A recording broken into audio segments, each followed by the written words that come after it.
Hello friend, myself Professor Kapil Vadode, Model Degree College, Buldhana.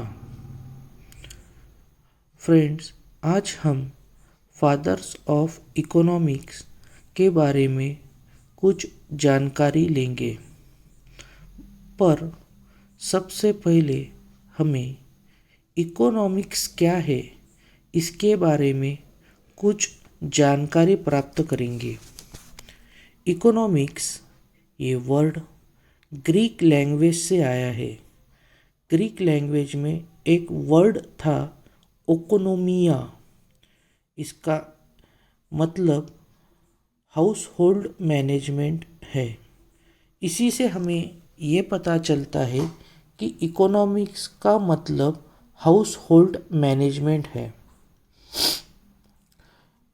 दुनिया में जितने भी ह्यूमंस हैं उनकी वांट्स अनलिमिटेड है और उसको पूरा करने के लिए जो रिसोर्सेस लगते हैं वो लिमिटेड है और साथ में ही उस रिसोर्सेस के अल्टरनेटिव यूजेस भी है।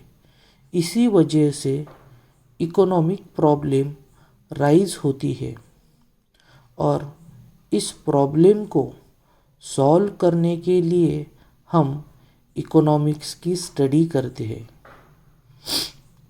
इकोनॉमिक्स को डिफाइन 4 तरीके से किया है।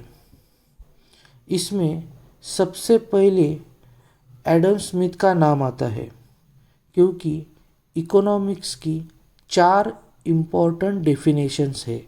एक वेल्थ की डेफिनेशन, 2 वेलफेयर की डेफिनेशन, 3 स्केर्सिटी की डेफिनेशन और 4 डायनामिक ग्रोथ एंड डेवलपमेंट की डेफिनेशन।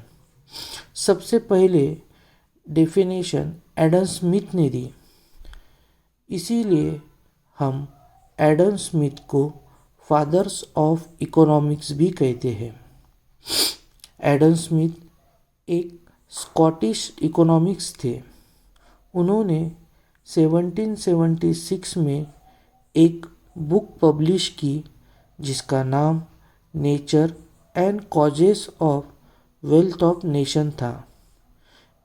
इस nature and causes of wealth of nation इस बुक में एडम स्मिथ ने इकोनॉमिक्स को सही तरीके से एक्सप्लेन किया है और इसी बुक में उन्होंने इकोनॉमिक्स की डेफिनेशन भी हमें दी है। उन्होंने कहा, economics means an inquiry into the nature and causes of wealth of nation. अब इस डेफिनेशन के कुछ मेरिट्स हम देखेंगे। फर्स्ट मेरिट्स है स्ट्रेस ऑन वेल्थ। इस डेफिनेशन से एडम स्मिथ कहते हैं कि every nation face economic problem और इसी प्रॉब्लम का सॉल्यूशन और इस प्रॉब्लम का एक ही सॉल्यूशन है जिससे इस प्रॉब्लम को हम सॉल्व कर सकते हैं। इसका सॉल्यूशन है हमें ज़्यादा से ज़्यादा वेल्थ को क्रिएट करना पड़ेगा, उससे हमारा इकोनॉमिक्स प्रॉब्लम सॉल्व होगा। सेकंड मेरिट्स है इस डेफिनेशन का कि address the problem of economic growth. इस डेफिनेशन में एडम स्मिथ नेशन में जो इकोनॉमिक ग्रोथ को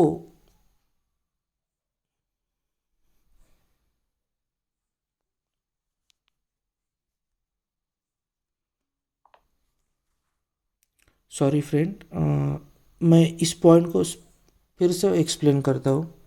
address the problem of economic growth. इस डेफिनेशन से एडम स्मिथ नेशन के इकोनॉमिक ग्रोथ को सॉल्व करने के लिए वेल्थ का प्रोडक्शन हमें बढ़ाना होगा और उसको सही तरीके से डिस्ट्रीब्यूट भी करना पड़ेगा। इस बारे में हमें वो जानकारी देते हैं। थर्ड पॉइंट है attention to important economic issue. Adam Smith के डेफिनेशन से हमें 3 इकोनॉमिक इश्यूज के बारे में जानकारी प्राप्त होती है। एक, production of wealth. Second, wealth of distribution of wealth. और थर्ड है exchange of wealth. Thank you. Hello friend, myself Professor Kapil Vadode, Model Degree College,